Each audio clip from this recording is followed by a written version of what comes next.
Everyone नमस्ते। आज मैले तपाईहरुको माझमा एउटा नयाँ रेसिपी भन्दा पनि रेसिपी त पुरानै हो तर मेरो फेभरेट रेसिपी लिएर आएको छु चिकन फ्राई बोनलेस। यानीको तपाईहरुलाई रक्सीको सितानसँग खान टक्क मिठो लाग्छ अनि यस्तो बबारै हुँदैछ हैन। सबैभन्दा पहिला मैले हाल्छु अदरक लसुनको पेस्ट 2 चम्चा जति। त्यसपछि हाल्छु मैले अंडा, त्यसपछि हाल्छु म लेमन जुस,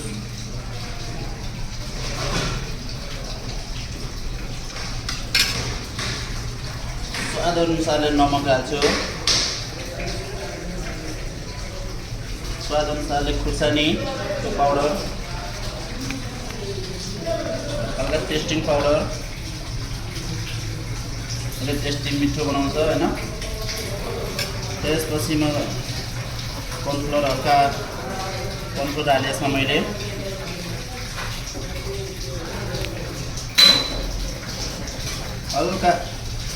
हल्का मैदा पनि हालेँ यसमा मैले।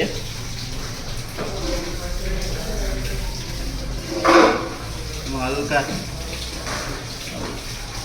कलरेट गरेँ हल्का यसमा मैले।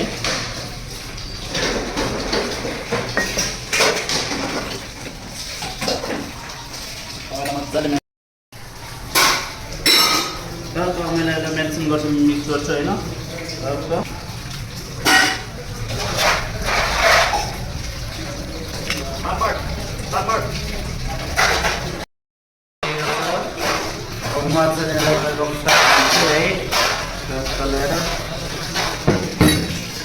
फ्राई चिकन फ्राई केमा मैले तेल हालेँ होइन। त्यसको तेल हालेँ, मेरो तेल तातिसक्यो। टक्क तेल हाल्नु चिकन हाल्नु पऱ्यो होइन। तेलबाट गलाएर यसरी हालेपछि पुरो मजा फ्राई हुन्छ है।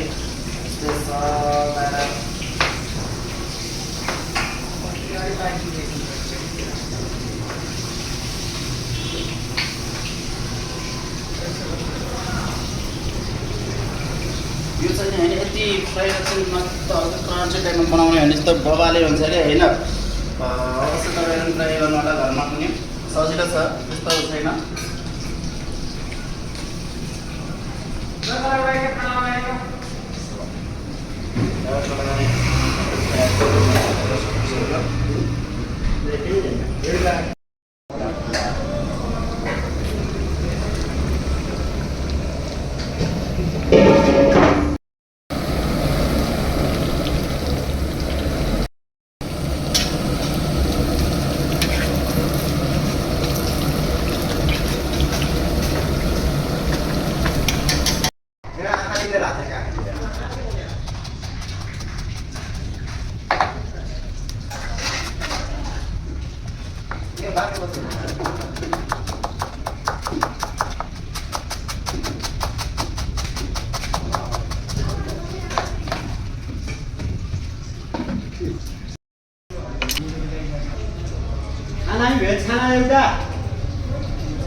चिकन फ्राई पनि रेडी भइसक्यो, पाकिसक्यो मजाले होइन। कस्तो मजाले पाकेर होइन टक्क लगाएर मलाई निकाल्छु है टक्क।